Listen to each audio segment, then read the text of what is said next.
नमस्कार दोस्तों, मैं धीरेन्द्र पुंडीर आप सबका अपने YouTube चैनल पर स्वागत करता हूं। आज बहुत बड़ी बड़ी दो घटनाएं हैं जिनको हमको लगता है कि बहुत ज़्यादा उत्तर प्रदेश के चुनाव के साथ साथ वो भी बहुत अहम है, जिसके पर अगर आप गौर करेंगे तो शायद उसका बहुत लंबे समय तक हिंदुस्तान के आने वाले इतिहास पर भी फर्क पड़ेगा। वो है हिजाब का एक कांड है, वो आप देख रहे होंगे। हिजाब पहनकर जाने की जिद जो है, और उसके चलते बहुत सारे जितने लिबरल्स हैं और या लेफ्ट है या जो भी ये तमाम चीज़ें इस तरह की गूंजती हैं, उन सब का एक बहुत ताकत के साथ ये खड़ा होना कि आप एजुकेशन में मुस्लिम महिलाओं के खिलाफ हो, एजुकेशन के खिलाफ हो, इस तरह की चीज़ों के साथ आना, ये एक, और इस पर आज कोर्ट की बहस के अंदर जो हुआ वो भी बहुत सारी चीज़ों को भविष्य की तरफ इशारा करता है कि ये देश को क्या क्या अभी देखना होगा। मुझे लगता है कि बहुत ही सीरियस कंसर्न है, बहुत ही ज़बरदस्त सीरियस, उसको देखना चाहिए। लेकिन उससे पहले आज उत्तर प्रदेश के चुनाव में ममता दीदी की एंट्री, कल शाम वो पहुंच गई थी, उनका स्वागत किया खुद एयरपोर्ट पर जाकर अखिलेश यादव वहां पहुंचे और उन्होंने उनका स्वागत किया, और आज फिर प्रेस कॉन्फ्रेंस हुई।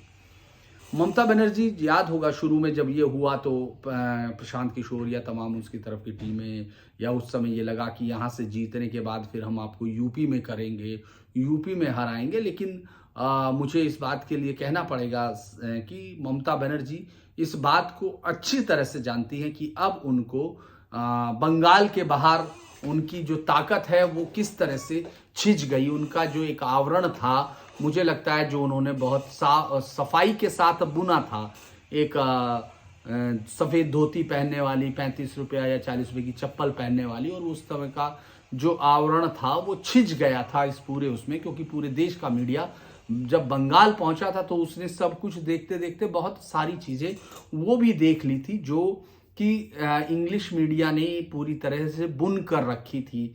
और एक ख़ास तौर की छवि जो है, चूँकि जो पहले लेफ़्ट के लिए काम करते हुए समर्थक थे, जो लेफ़्ट के, जो देश के बहुत सारे सरकारी इंस्टीट्यूशंस पर कब्जा किए हुए हैं, उनमें से उन लोगों ने फिर ये छवि, आप ये सोचिए कि किस तरह से ये एक जो गैंग ही मैं कहूँगा, हालांकि पत्रकार होने के नाते इस तरह का शब्द नहीं इस्तेमाल करना चाहिए, लेकिन चूंकि बहुत सारी चीज़ें ऐसी दिखाई देती हैं जिसमें आप इसके अलावा कोई शब्द इनके लिए इस्तेमाल नहीं कर सकते हैं। अगर आप देखेंगे तो ये छवि आपको याद होगा माणिक सरकार के साथ भी थी, त्रिपुरा के मुख्यमंत्री के साथ, कि वो रिक्शा लेकर सब्जी खरीदने जाते हैं। उनकी पत्नी जो चीफ सेक्रेटरी स्टेट की रही है वो भी सब्जी खरीदने चली जाती हैं और वो भी रिक्शा से चले जाते हैं। कुछ इसी तरह का ममता बनर्जी के साथ था। वो आज भी उस झुग्गी में रहती हैं जिसमें रहती थी, झोपड़पट्टी में, जो वहाँ दक्षिणेश्वर मंदिर के सामने की तरफ है। और चूंकि जब मैं 2007 में एज ए रिपोर्टर एक बहुत बड़ी खबर को, मैं जो है खबर को ट्रैक करता हुआ वहाँ तक गया था, उस समय मैं इन्वेस्टिगेशंस का जो है रिपोर्टर्स था, और मैंने बहुत सारे, आपने अगर स्टिंग्स देखे होंगे आज तक पे, तो वो सब में मेरी ज़रूर हिस्सेदारी रही होगी, या मेरी ही वजह से वो स्टिंग हुए थे। वो बड़ी खबर थी जिस पर मुझे दुख है कि वो कभी हो नहीं पाया, फिर वो पूरी खबर नहीं हो पाई, क्योंकि उसमें देश के जो हमारे बंगाल के, और जिनको नोबेल प्राइज़ मिला साहित्य का, रविंद्रनाथ टैगोर जी के जो सामान चोरी हुआ था, उसमें 51 चीज़ें चोरी हुई थी, उसमें नोबेल प्राइज़ भी था। तो हम मेरा जो इन्वेस्टिगेशंस के लोगों के साथ जो संपर्क था, उनमें से एक टीम उसको ट्रैक कर रही थी, और ये उम्मीद थी कि शायद वो लोग मिल जाएं, तो मैं उसी लिए बंगाल गया हुआ था, लेकिन वो नहीं हुआ। दुर्भाग्यवश वो ऑपरेशंस फेल्ड रहा था, तो हम लोग वापस आए। तो उस दौरान मैं उनके घर गया था, ममता बनर्जी के, और मैंने देखा था उस समय वो लड़ाई लड़ रही थी उसके खिलाफ, जो लेफ्टिस्ट के खिलाफ एक जो लड़ाई थी, उसमें वो अकेली जो है, चूंकि कांग्रेस से अलग हो चुकी थी और कांग्रेस की जो सॉफ्टनेस होती थी केंद्र के नाते, उस सब के खिलाफ में वो खड़ी हुई थी। तो उस समय लोगों की उम्मीद का केंद्र थी, क्योंकि लोग अगर लेफ्ट के शासन की जो बातें जिनको पूरे देश में कन्हैया टाइप लोग जो है ये बताकर दिखाने की कोशिश करते हैं कि वो अभिव्यक्ति के सबसे बड़े वाहक हैं या वो हैं, तो वो वहाँ जाकर पता चलता था उस वक्त भी और आज भी। मतलब उस 30-33 साल के शासन की अगर खोज की जाए तो आपको बहुत सारी चीज़ों का पता चलेगा। लेकिन चूंकि हर एक स्टेट का अपना एक तरीका होता है चीज़ों को रखने का, और उसके पीछे बहुत सारे कल्चरल कारण भी होते हैं, वैल्यूज़ होती हैं जिस पर वो गवर्न करते हैं। तो लंबे समय के बाद जब ममता बनर्जी आई तो उस वक्त वो मुझे लगता है कि एकदम बदलाव की प्रतीक थी, बहुत सारी चीज़ें थी। और तब उस बदलाव के बाद जो फिर उनका रंग बदला, यानी जो लेफ्ट के समर्थन में तमाम बुद्धिजीवी थी वो ये समझ चुके थे कि अब ताकत इधर है, तो उन्होंने उस तरफ उनको एक अपना नेता मान लिया था। और जो बाकी देश के बाहर के लोग थे, चूंकि उनको बंगाल की राजनीति की, या ज़्यादातर ऐसा ही होता है, जैसे हम लोग कॉमन आदमी की बात करें, आम आदमी की बात करें, जब तक कि ये सोशल मीडिया नहीं था तब तक तो बेसिक जानकारी भी नहीं होती थी, अफवाहें भी नहीं आती थी, फर्जी जो हम लोग देखते हैं वीडियो जो आते हैं, वायरल वीडियो जिसमें एडिट भी किए जाते हैं, वो सब भी नहीं होते थे। तो लिहाजा जानकारी बहुत सीमित होती थी। जो हम लोग अखबारों में लिखा होता था उसके आधार पर हम छवियां बनाते, गढ़ते और उनको उन्हीं को सत्य मानते रहते थे। तो लेकिन अब बदल गया है। तो जब हम लोग पहुंचे, मुझे लगता है कि ममता बनर्जी की उस छवि को सब ने देखा कि किस तरह से जीत के बाद का रास्ता क्या हुआ। पूरे बंगाल ने किस तरह से, बंगाल में पहले जीत का रिजल्ट आते ही जब हम कोलकाता से निकल रहे थे, हमको मालूम है कि जब रिजल्ट आने लगे शाम को, हम लोगों ने जल्दी वहाँ से निकले। जल्दी का शब्द भी मैं इस्तेमाल कर रहा हूँ, इसकी आपको, इस शब्द को भी आपको गौर से सुनना चाहिए कि जल्दी का क्या मतलब रहा होगा। क्योंकि तमाम लोग थे, ऐसा बहुत सारे लोगों को लगता होगा कि मैं बीजेपी को उस समय बताने की बात कर रहा था, लेकिन मुझे जो फील्ड पर दिख रहा था कि बीजेपी आगे बढ़ रही है, तो वो उस समय वहां दिख रही थी, जो बाद में बढ़ी भी, लेकिन वो उतनी नहीं पहुंची जितना कि हम लोगों को लगने लगा था बंगाल के लोगों के वोकल होने पर, जो कभी बोलते नहीं थे पूरे लेफ्ट के शासन में या उसके बाद अब ममता बनर्जी का शासन। ये बताता है कि कोई भी आवाज वहां निकालने का क्या मतलब होता है। और इसीलिए जब हम लोग वहां से निकले तो बहरामपुर का वो पहला ऑफिस जब जलना शुरू हुआ, पहला ऑफिस जो सरकार के, जो बीजेपी के ऑफिस में आग लगाई गई, और उसके बाद अगले 5-7 दिन तक जो हुआ वो देश ने देखा। अभी जो हो रहा होगा उसके बारे में कोई भी जानकारी नहीं है, क्योंकि उसके बाद तो मीडिया के लोगों ने उन जगहों पर जाना भी बंद कर दिया था, क्योंकि उनको वहीं रहना, बात बिल्कुल वाजह है कि उनको वहीं रहना है, तो उनको रिपोर्टिंग कैसे करनी होगी। ऐसे में ममता बनर्जी जो अपने आप को पूरे प्रदेशों में तमाम जगह, त्रिपुरा पहुंच रही है, आप देखेंगे टीएमसी गोवा पहुंच रही है, लेकिन वो उत्तर प्रदेश नहीं पहुंची, वो उत्तर प्रदेश के चुनाव में नहीं पहुंची। वरना उससे पहले किसान आंदोलन को समर्थन देना, किसान आंदोलन के समर्थक वहां पहुंचे, टिकैत एक बिल्कुल बेहतरीन उसके साथ गेस्ट ऑनर के साथ वो वहां पहुंचे थे और नंदीग्राम में सभा को संबोधित किया था। डोला सेन साथ में उनको लेके जो रिसीव किया था एयरपोर्ट पे, तो वो तमाम चीजें थी। तो लग रहा था माफ कीजिए, उस समय ये लग रहा था कि शायद ममता बनर्जी अपनी इस नई प्रसिद्धि को लेकर आएंगी, लेकिन जिस तरह का रिएक्शन वहां, जिस तरह से वो अपने साम्राज्य को अक्षुण्ण रखने के लिए उन्होंने आंखें बंद की, और टीएमसी के गुंडों ने जिस तरह से वहां जो निर्दोष जनता थी, जो बेगुनाह लोग थे, जिन्होंने सिर्फ अपने वोट देने के अधिकार को अपनी मर्जी से इस्तेमाल किया, उसका उनको खामियाजा भुगतना पड़ा। वो सब देखने के बाद कम से कम उत्तर प्रदेश और बिहार के लोगों को मुझे लगा कि अब टीएमसी का वो, उस समय मैंने कहा भी था, अगर मुझे लगता है कि शायद वो वीडियो मैंने बनाए भी होंगे, जिसमें मैंने कहा था कि अब इनका बाहर का कैरियर खत्म हो गया। ये देश की राजधानी में जो जाने का सपना था वो उस पूरी हिंसा ने खत्म कर दिया, क्योंकि पूरे देश ने देख लिया था कि वो मुस्लिम तुष्टीकरण के लिए क्या कर सकती हैं। ये सब दिखने लगा था। हालांकि जब वो उत्तर प्रदेश पहुंची तो आपको ये समझना हुआ कि आखिर वो आई क्यों है, इस पूरे चुनाव में उनकी जरूरत क्या है अखिलेश यादव को यहां। अगर ऐसे वक्त में जब वो उत्तर प्रदेश में चुनाव प्रचार नहीं कर रही हैं, वो आ नहीं रही हैं, तो उनके आने का क्या मकसद है।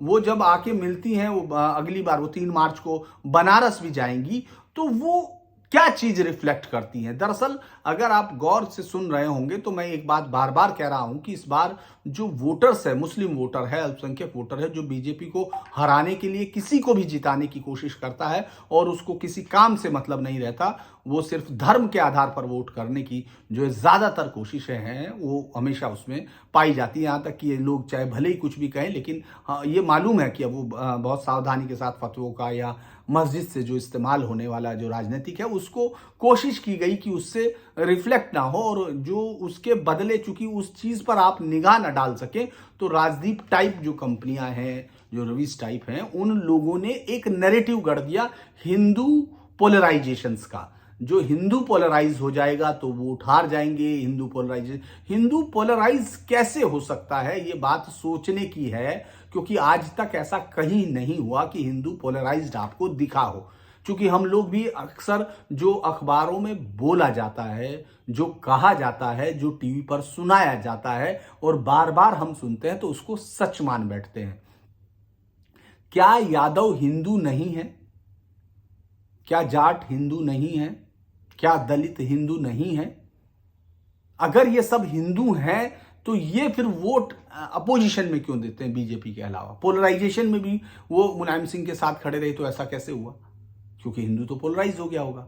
तो दरअसल ये एक मिथ जो गढ़ा जाता है, चूंकि आप जब कोई और बात कहना चाहते हो, आपका मकसद कुछ और होता है, तो आप कुछ और बोलते हो। उसी तरह से इस हिंदू पोलराइजेशन का मिथ इसीलिए गढ़ा जाता है ताकि आप तुष्टीकरण के लिए जो सही और गलत दोनों कामों की स्वीकृति देते हुए आप आगे बढ़ते हैं, वही कारण है। लेकिन इस बार पूरे चुनाव में कोशिश ये की गई कि एक ज्यादा बड़ा तबका जो हिंदू नाम पर वोट करने लगता है, ऐसा माना जाए, जैसा माना जाता है, तो उसको कैसे सैचुरेट किया जाए। ये लगातार पहले समय से अगर आप गठबंधन की कोशिश देखेंगे, और ये एक पॉलिटिकल मोटिव भी है, मतलब इसमें कोई वो नहीं, पॉलिटिकल वो है, तो वो पूरी कोशिश की गई कि आप टिकटों के बंटवारे से देखें, आप तमाम देखें। मुजफ्फरनगर जैसे शहर में समाजवादी पार्टी का कोई मुस्लिम कैंडिडेट नहीं है, ये बहुत मुश्किल बात होती है। यहां तक कि देवबंद जैसी सीट पर उन्होंने माविया अली का टिकट काटा और राजपूत को वोट दिया, सीट दी है। आप ऐसे ऐसे देखेंगे तो कोशिश की गई और जानबूझ के ऐसे नेताओं को समाजवादी पार्टी ने उसके सामने फोरम से हटाया, जिनके होने भर से, क्योंकि उनके बयान पिछले इतने खतरनाक रहे हैं कि वो कुछ लोगों को, जो पूरा हिंदू, मैंने फिर कहा कि कभी पोलराइज नहीं होता है, तो लेकिन जो कुछ लोग हैं जो वोट करने की स्थिति में आ जाते हैं, जिनको लगता है कि हाँ हिंदू हितों पर कुछ चीजों को छोड़ा जा सकता है, जाति के एक बड़े नेता का पीछा भी छोड़ा जा सकता है, उस तरह के लोग काफी वोट करने के लिए सक्रिय हो जाते हैं। तो ऐसे लोग कौन थे? आप इमरान मसूद, जिस लीडर की कोई काम की वजह से पहचान नहीं है, तो वो खानदान से उसका रिश्ता है या फिर प्रधानमंत्री मोदी के कुट्टी काट देने वाले बयान से है। यही उसकी सबसे बड़ी यूएसपी है कि उसने प्रधानमंत्री मोदी को कुट्टी काटने की धमकी दी और वो फिर मतलब इस वायरल की गई और उसके बाद वो बड़ा नेता बन गया और उसको जो मुस्लिम वोटर्स हैं उन्होंने मकबूल भी कर लिया, ये मान लेना चाहिए, उन्होंने उसको स्वीकार भी किया।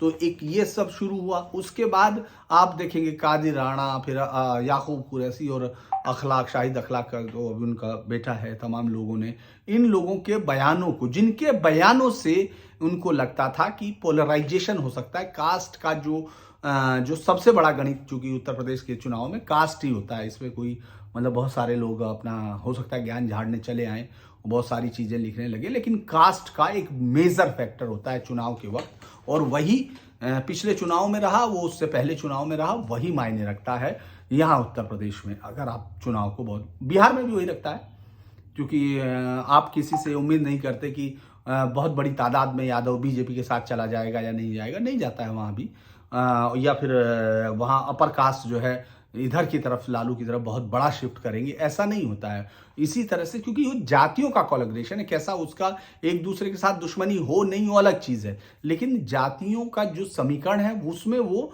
इस तरह से नहीं बैठते कि एक दूसरे के साथ बहुत सहज होकर रहे हैं। और उत्तर प्रदेश में तो हमको ये बार बार दिखता है, इसको रिकॉर्ड में देखने की जरूरत है कि जब आप देखेंगे मायावती बहन मायावती जी जो जीती, तो आप देखेंगे उन्होंने ब्राह्मण्स, दलित और मुस्लिम्स, इस कॉम्बिनेशन को लिया। उससे पहले जब वो बहुत ताकत में आई थी, जब सरकार तोड़ी गई थी, मुलायम सिंह यादव जब उसको, उनके विधायकों को जब तोड़ा गया था, तो उस वक्त राजपूत दलित प्लस मुस्लिम्स वोट का उनके पास बहुत बाहुल्य था और राजपूत विधायक बहुत संख्या में जीत के गए थे, जो बाद में टूटकर मुलायम सिंह के साथ गए।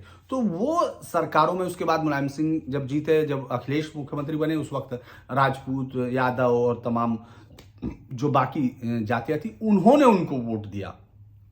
वो वोट उनकी तरफ से हुआ, तब वो सरकार में जीत के आए। उस वक्त जो है जाट वोट उनके साथ उस समय भी नहीं रहा होगा, क्योंकि वो तो कांग्रेस के साथ और आरएलडी लड़े थे। तो बहुत सारी चीजें आपको दिखाई देंगी जो इस तरह से जातियों के इस गणित पर आती हैं। लिहाजा मुझे लगता है हम लोग बहुत लंबा इस पर आ गए, लेकिन बात ये थी कि जातियों के इस गणित में आखिर क्यों लाए हैं, मैं उसी तरफ जा रहा था कि ममता बनर्जी को क्यों लाए हैं। ममता बनर्जी को चूंकि पूरी तरह से कोशिश करते रहे अखिलेश कि वोटर उनके साथ है, मुस्लिम वोट उनके साथ है, गठबंधन को दे रहा है, लेकिन जब से बहन मायावती आप देखेंगे एक्टिव हो रही हैं, तो वो जो मुस्लिम वोटर हैं, सबसे ज्यादा टिकट देने का उनका है, उनकी पार्टी के उसमें जो है सबसे ज्यादा मुस्लिम लोगों को टिकट दिया। उन्होंने टिकटों का बंटवारा इस तरह किया। और अगर मैं कहूं कि तीनों पार्टियों में अगर जातिगत समीकरण और उसको देखें, तो सबसे बेहतर कोशिश की गई है बसपा की तरफ से कि वो उस गणित को साध सके। वो साधेंगे नहीं साधेंगे अलग चीज है, वो लड़ाई में नहीं दिख रहे हैं अलग चीज है। मैं सिर्फ उस गणित को कह रहा हूं कि वो कुछ लोगों को नए को लाई, और उन्होंने कोशिश की कि जहां मुसलमान बहुत ज्यादा है, जिस तरह से समाजवादी पार्टी गणित है, उसको तोड़ने के लिए वहां मुस्लिम कैंडिडेट दें।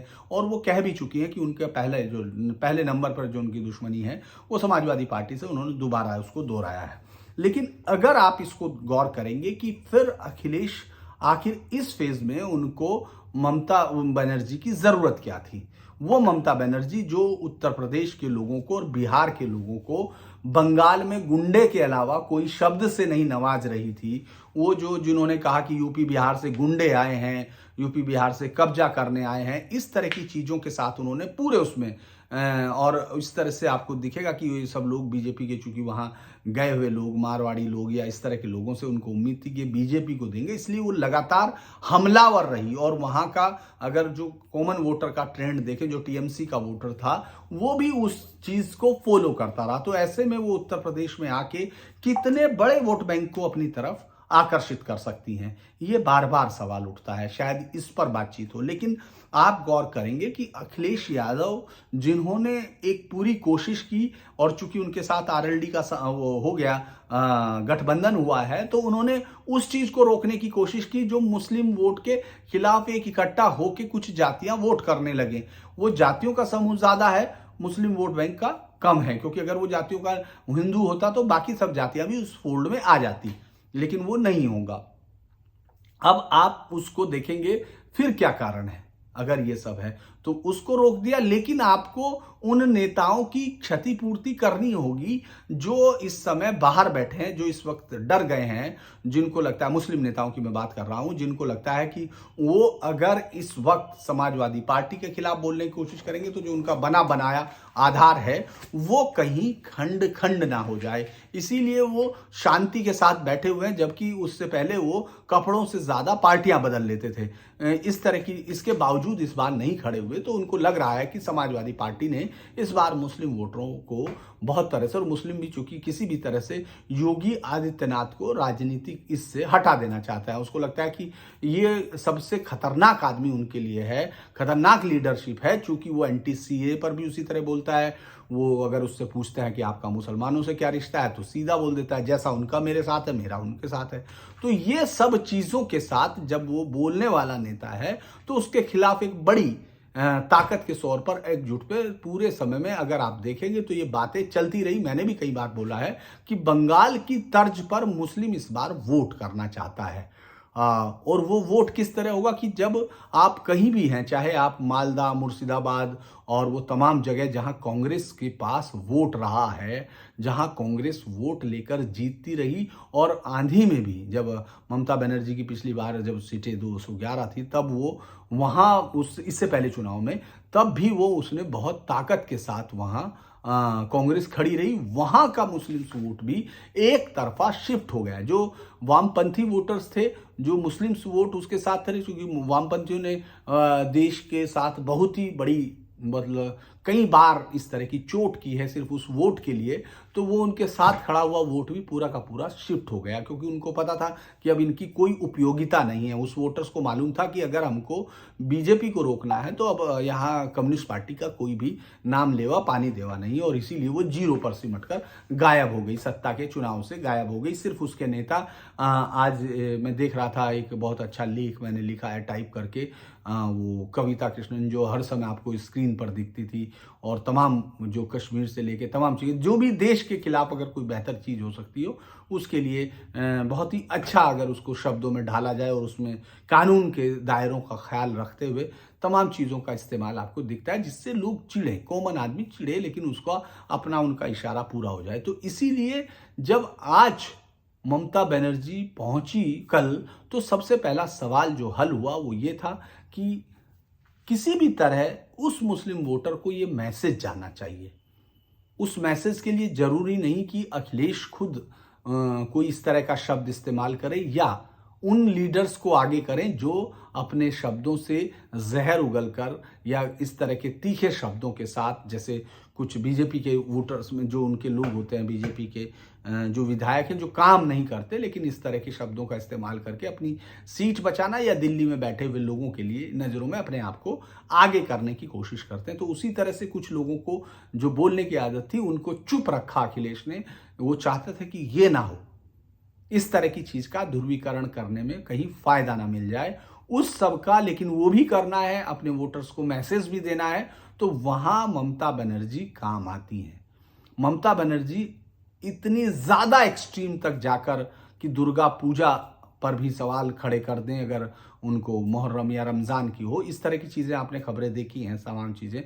अब उनकी डिटेल में हम लोग नहीं जाएंगे क्योंकि मैं उस पर बहुत बार बात कर चुका था। ये तमाम चीज़ों के बाद यहाँ भी लोगों को उम्मीद है कि ये एक बड़ी चीज़ होगी। अब उन्होंने सबसे पहला जो वाक्य, कई सारे वाक्य कहे, उन्होंने कहा था, उनके भाषण बड़े इंटरेस्टिंग आज रहा। मतलब उनको किस लिए लाया गया ये मैं आपको बता चुका हूँ कि ये मैसेज चला जाए मुस्लिम वोटर को, पूरी तरह से मैसेज देने के थे कि गठबंधन के साथ अगर आप एक मुश्त आओगे तो आप ममता बनर्जी की तरह बीजेपी की उस आंधी को रोक सकते हो जो बंगाल में चल रही की वाली थी, या उसको चलने में ममता बनर्जी रोकने में कामयाब हुई। और यहाँ तो कोई इस तरह की आंधी उनको लगता है कि है भी नहीं। तो अगर आप रहेंगे साथ में तो एक तरफा आप सत्ता तक जा सकते हैं, बीजेपी को उखाड़ के फेंक सकते हैं तमाम चीजों पर, चाहे जिस तरह से हो। तो ये एक ध्रुवीकरण के लिए ममता बनर्जी का चेहरा इस्तेमाल किया जा सकता है, जो यूपी के गुंडों को भगाने के लिए बंगाल में लड़ी, अब यूपी से गुंडों को भगाने के लिए वो ब्राह्मण चेहरा बन के आई। ब्राह्मण वो वहां भी हुई थी, आपको याद होगा जब उन्होंने कई बार मंच से वो पढ़े, दुर्गा स्तोत्र पढ़ती थी, दुर्गा स्तुति वो करती थी। उसी तरह से आज उन्होंने ब्राह्मण के तौर पर अपना अवतार लिया है। और उन्होंने बताया, उनके भाषण के कुछ अंश मुझे अच्छे लगे तो मैंने कहा आपके साथ। उन्होंने एक तो कहा कि बीजेपी अगर यूपी से हारी तो पूरे देश से खत्म हो जाएगी, यानी यूपी में ही बीजेपी की प्राणवायु, ऐसा उनका मानना है। जबकि 2012 में यूपी में बीजेपी थी ही नहीं, लेकिन फिर भी देश में थी। 2014 में जीत गई उसके बावजूद। लेकिन चूंकि नेताओं का अपना एक अंदाज होता है, ममता बनर्जी उसी तीखे अंदाज के लिए जानी भी जाती है, जिस पर उन्होंने कहा कि चुनाव में बहुत से लोग वोट काटने आ रहे हैं। बंगाल में भी वोट काटने वाले आए थे, चुनाव के बाद 5 साल घर में बैठते रहेंगे, ऐसे लोगों से सावधान रहें। ये इशारा सीधे सीधे ओवैसी की तरफ था, क्योंकि ओवैसी पर जब से वो गोली चलने वाला एक कांड हुआ है तथाकथित, उसके बाद से ये लगने लगा। हालांकि मैं पहले से भी कह रहा हूं और आपको बार बार मैंने कहा कि मुझे शक है कि ओवैसी की कहीं भी किसी भी कैंडिडेट की जमानत बच पाएगी। जमानत बचना तो बहुत बड़ी बात हो जाएगी, वो हजारों में वोट लेंगे, इस पर भी शक है ज्यादातर जगह। जो उनको देखने जाते हैं लोग, उनसे अगर आप बात करते हैं तो वो कहते हैं कि बदलाव लाएगा अखिलेश, यानी वो पूरा वोट अखिलेश यादव को देने उनको देखने जाते हैं। हालांकि आज भी वो बहुत ही बड़ा उसमें वो जो जब मैं हिसाब पे बात करूंगा तो उस पर आज उन्होंने कहा भी है कि शाम तक मेरी खबरें रंग जाएंगी कि मैंने क्या कहा। वो कह रहे थे आप पर रहमत आएगी, आप लड़ जाइए। ये भी एक मॉड्यूल पर बात करूंगा मैं कि किस तरह से ये जाने वाला है। इसके बाद वो कह रही है दिल्ली और सरकार में है, जो क्या किया, पहले हाथरस और उन्नाव की घटना के लिए माफी मांगो, और हम लोग गंगा की पूजा करते हैं, लेकिन कोविड में गंगा में हजारों लाशें बह रही थी, तब योगी जी आप कहाँ थे। आप बंगाल में ममता बनर्जी जी को हराने गए थे, योगी जी आप माफ़ी मांगो। आपके पास लाशों को जलाने का लकड़ी भी नहीं था, लाशों को गंगा में बहा दिया। योगी जी पहले आप माफ़ी मांगो।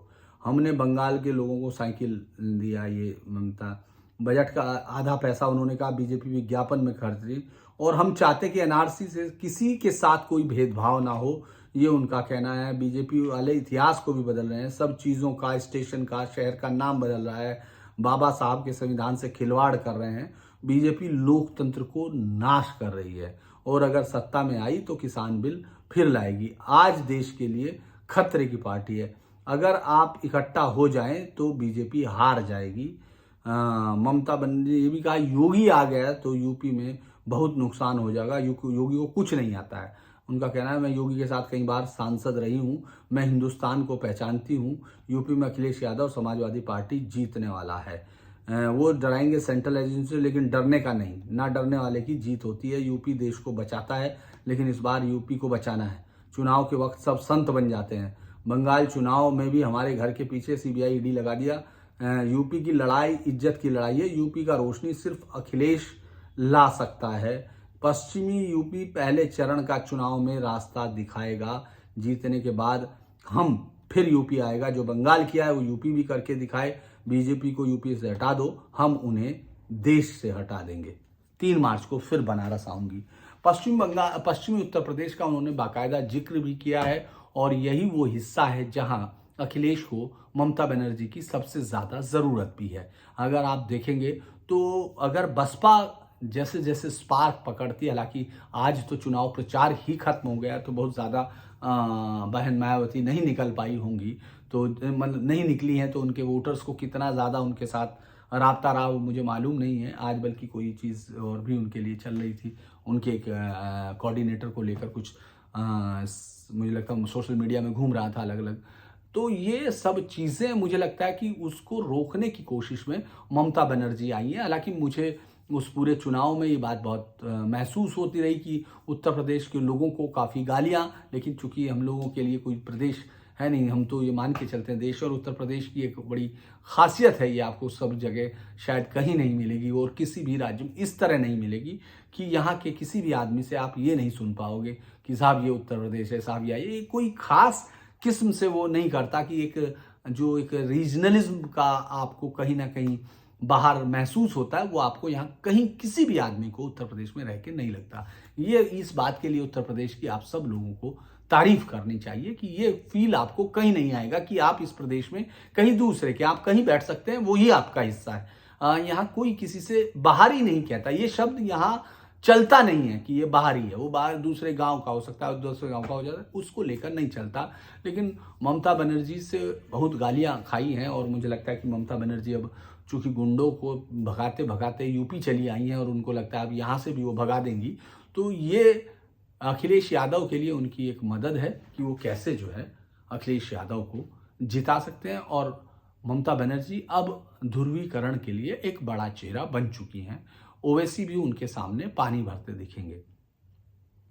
ये तो आज उत्तर प्रदेश की कहानी है। आज भी प्रधानमंत्री संसद में बोले कई सारी चीज़ें की, यहाँ तक कि उन्होंने गोवा उस पर भी कहा कि गोवा में किस तरह से 15 साल जो है गोवा को माफ़ कीजिएगा, उन्होंने गोवा मुक्ति संग्राम के लिए कहा कि किस तरह से 15 साल नेहरू की वजह से लेट हुआ। ये उनका अक्सर कल और आज में उन्होंने नेहरू जी को बहुत कोट किया और उनका इस्तेमाल किया कि उन्हीं की पार्टी को बहुत चीज़ें देने। लेकिन कांग्रेस पर उनका हमला ये किस राज्य के लिए है, क्या है, ये इसके पॉलिटिकल मायने शायद अभी बहुत ज़्यादा हम लोग नहीं देख रहे हैं, लेकिन वो लगातार कर रहे थे। और चूंकि गोवा के लिए यहाँ से कर रहे हैं, मैसेज देने की कोशिश कर रहे हैं, पणजी में वो कितना फ्रूटफुल होता है तो दिखेगा। हालांकि वहाँ जिस तरह से राजनीति बदलती है वो अलग एक अंदाज होता है।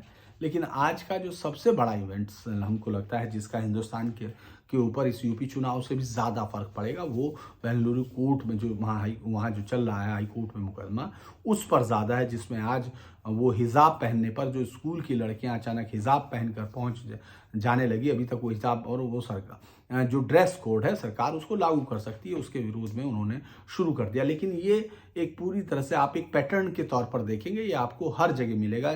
जिस तरह से छोटे से शुरू हुआ था, कुछ लोग आकर बैठ गए शाहीन बाग पर और उसके बाद फिर वो होते होते होते एंटी सीए का उनके समर्थन में फिर वहाँ बैठे, फिर उनके समर्थन में यूपी में बैठना शुरू किया, फिर उनके समर्थन में कहीं और बैठना शुरू किया और इस तरह से उस पूरे मूवमेंट को खड़ा कर दिया। फिर उसी में शर्जील इमाम आता है, फिर उसी में आप उसकी परिणति के तौर पर उमर खालिद देखते हैं और फिर बाद में जब विदेशी मेहमान मतलब अमेरिका के राष्ट्रपति आना चाहते तो उस वक्त कैसे एक मस्जिद में एक मौलवी ये समझा रहा था। मतलब ये हैरानी की बात हो सकती है तमाम लोगों के लिए कि अगर आप इस वक्त दंगे करोगे तो बाहर दुनिया की छवि क्या होगी, इससे इन्वेस्टमेंट रुक जाएगा।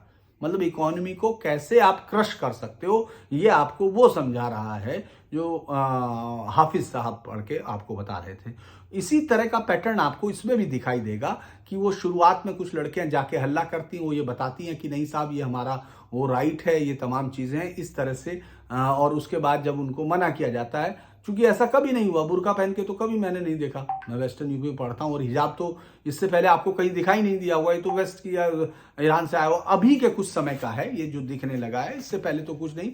चूंकि केरल से जो शुरू हुआ, मैं फिर बार बार कहता हूँ कि शरिया को लेकर केरल के प्रति जो बाकायदा वहाँ इस तरह के गाँव का भी इंडियन एक्सप्रेस ने एक बहुत कई साल पहले है जो बिल्कुल अहले हदीस की तर्ज पर है, जहाँ उस गांव में घर है किस तरह रहते हैं, उन्होंने वो पूरा बना लिया उसी तरह से।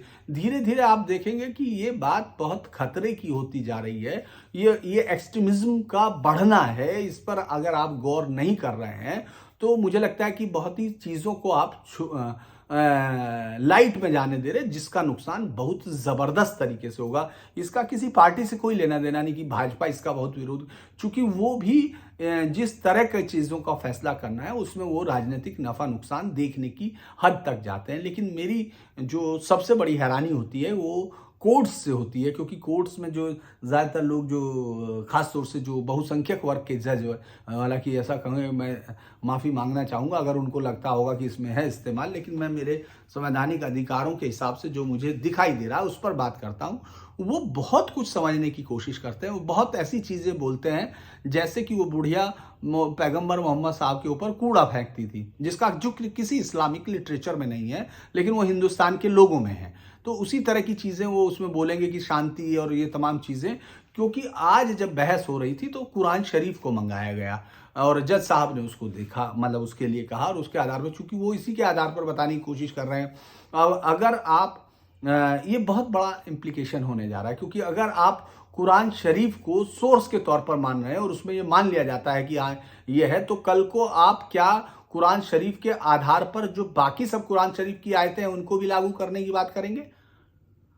यानी वो जो 24 आयतें जिनको लेकर इस देश में नहीं पूरी दुनिया में जब भी बात होती है तो ये बताया जाता है कि कैसे वो डिस्क्रिमिनेटरी है किसी दूसरे के लिए, क्योंकि इस्लाम में ये इजाजत नहीं है कि आप काफिर को बराबर का दर्जा दो। बहुत सारी चीज़ें इस पर होंगी। और कोलकाता पिटीशन जो फाइल हुई थी चांदमल के, जो मुझे लगता है कि चांदमल जो फाइल किया गया था जिस पर पूरे देश में दंगे हो गए थे, यहाँ तक कि आप सोचिए श्रीनगर में दंगा हुआ सिर्फ पिटीशन फाइल करने पर, और जो बांग्लादेश है उसमें लोगों के घर फूंक दिए गए थे। बहुत सारे लोगों पर मतलब कातिलाना हमले हुए, कुछ लोग मर गए थे और बहुत सारे बंगाल से भागना पड़ा था बांग्लादेश से। ये उस वक्त हुआ और चूंकि सरकार फिर कूद कर आई, उसमें सामने आई और उसमें जो जज थे उससे वो मामला लेके वापस दूसरे जज के सामने लगाया गया हाई कोर्ट में। यहाँ से दिल्ली से अटॉर्नी गए, तमाम लोगों ने गए और फिर उन्होंने जजों ने जो एक फैसला लिखा, उसमें बहुत जज ने जो फैसला लिखा खारिज करते हुए उसको, वो बड़ा इंटरेस्टिंग फैसला था, उसको पढ़ना बहुत ज़रूरी है। अगर आप लोग पढ़ना चाहें तो सीताराम गोयल ने उसको कंपाइल किया था द कैलकाटा कुरान पिटीशन। उसी वक्त जस्टिस लोहाट ने, जो मेट्रोपॉलिटन मजिस्ट्रेट थे बहस, उन्होंने उन 24 आयतों को फैसला देते हुए कहा उसके उलट, मतलब हाई कोर्ट ने जो फैसला दिया उसके ठीक 1 साल बाद एक जो 2 लोगों पर केस चल रहा था जो एनिमिटी फैलाने का, वो सबका, क्योंकि उन्होंने 24 कुरान की आयतें रख के उनका पोस्टर छपवा दिए थे, उस पर ये सवाल हुआ था। तो उन्होंने उसको बेहतर तरीके से डील करते हुए कहा कि इस पर बात होनी चाहिए, और ये सब एनिमिटी फैलाते उन्होंने सिर्फ उनको पढ़ के कहा।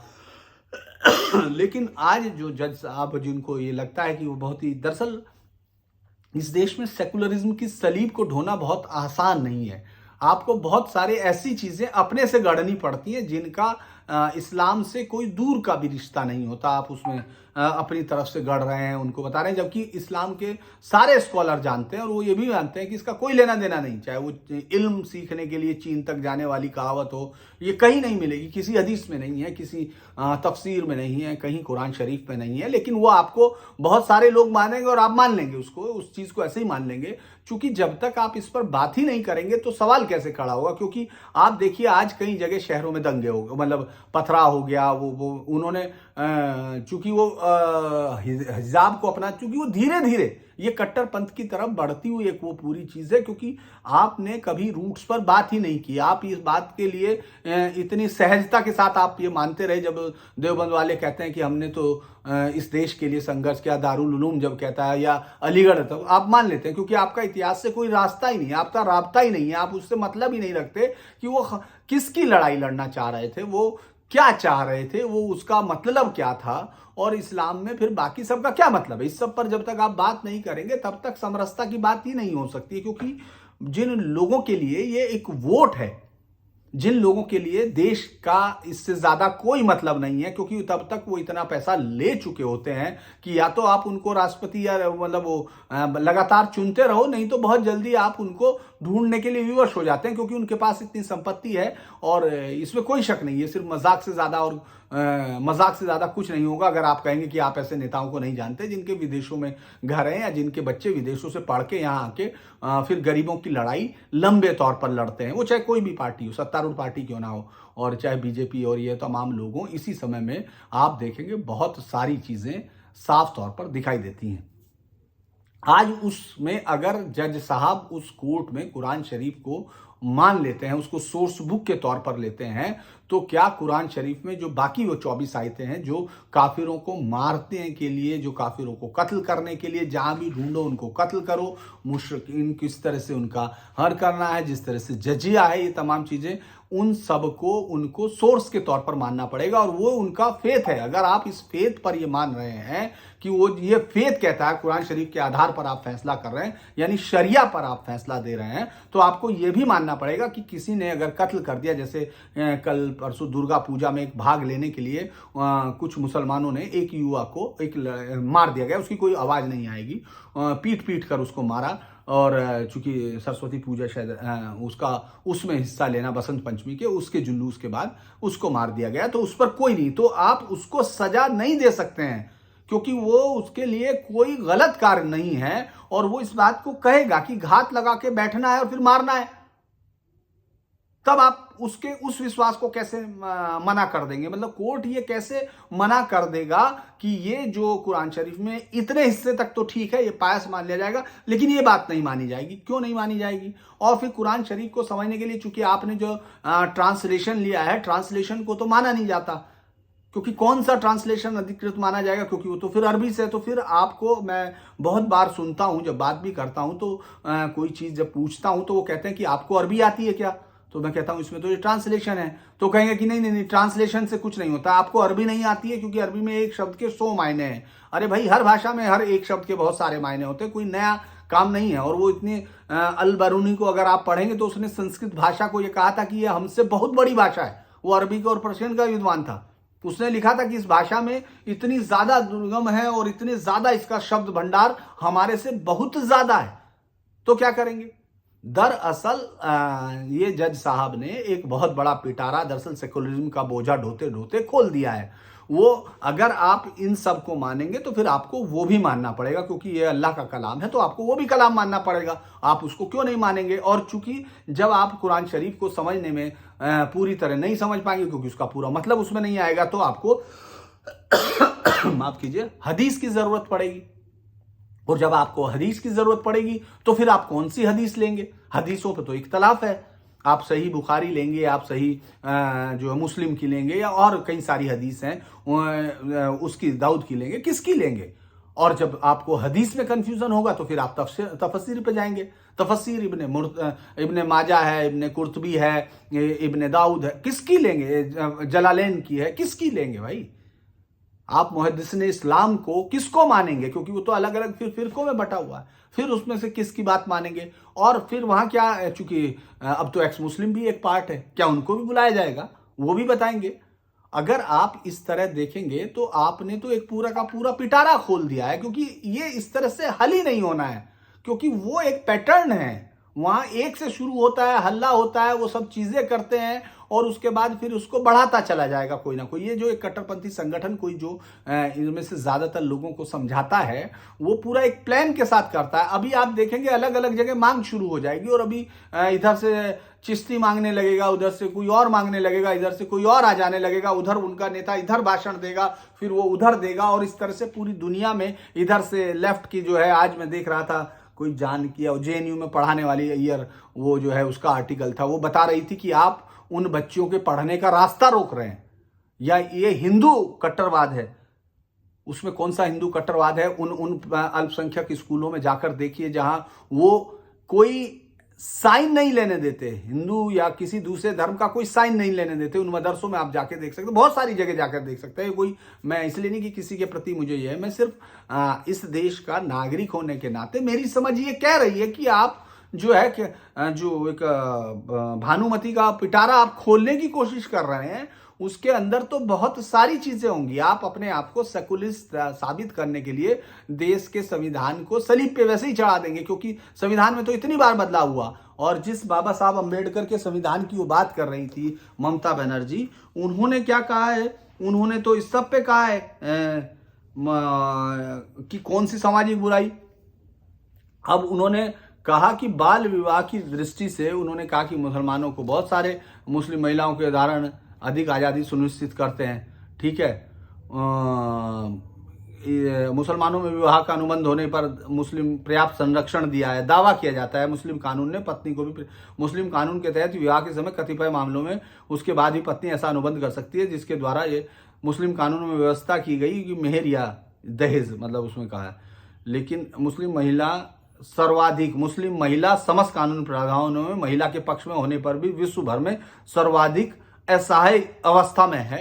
मिस्र के एक मुस्लिम नेता के शब्दों में, इस्लाम ने महिला पर हीनता की मोहर लगा दी तथा सामाजिक प्रथाओं को धर्म की स्वीकृति लेकर उसे स्व अभिव्यक्ति और व्यक्तित्व विकास के सभी अवसरों से वंचित कर दिया गया है। इस आधार पर मुस्लिम लड़की को छूट है, वह नाबालिग थी और यह विवाह उसके माता पिता ने, अन्य लोगों ने कराया। तभी भी किसी भी मुस्लिम लड़की को अपने विवाह को अमान्य करने का शौक नहीं है।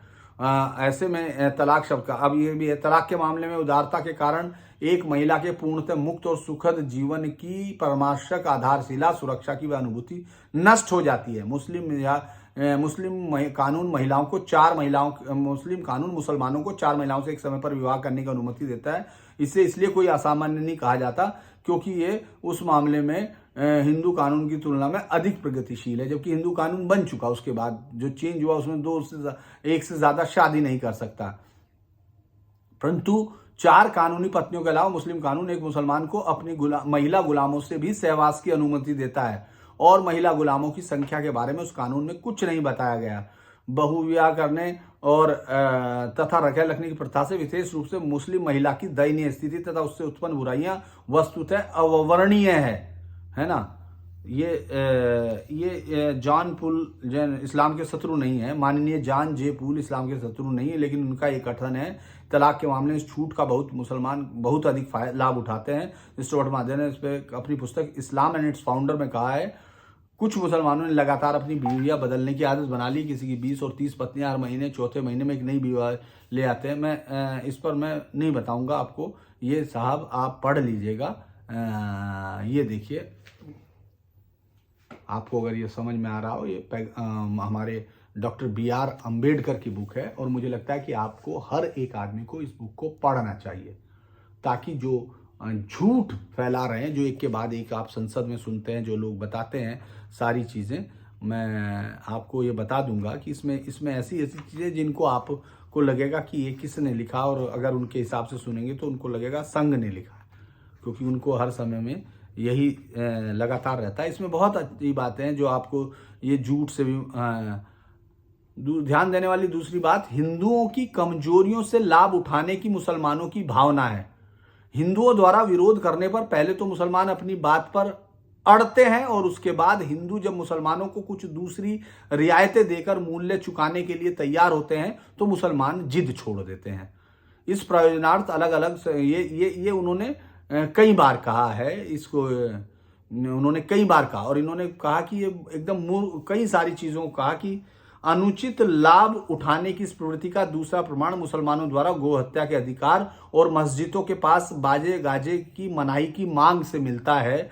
धार्मिक उद्देश्य से गो बलि के लिए मुस्लिम कानूनों में कोई बलि नहीं दिया गया और यह मक्का मदीना की तीर्थ यात्रा पर जाता है तो गो बलि नहीं करता है, परंतु भारत में दूसरे किसी पशु की बलि देकर वे संतुष्ट ही नहीं होते।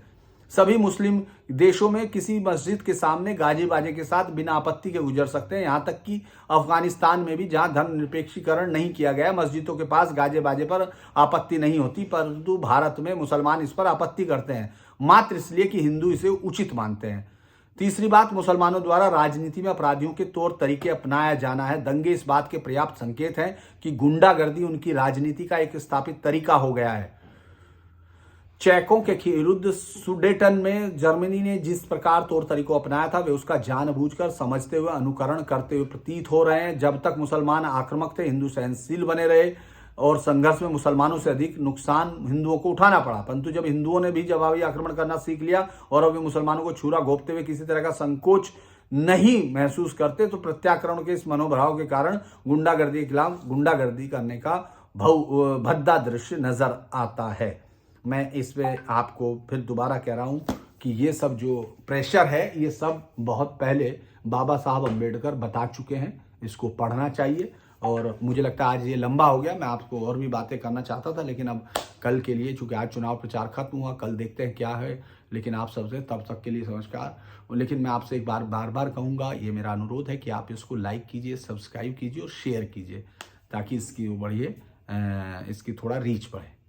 आज के लिए इतना ही। नमस्कार।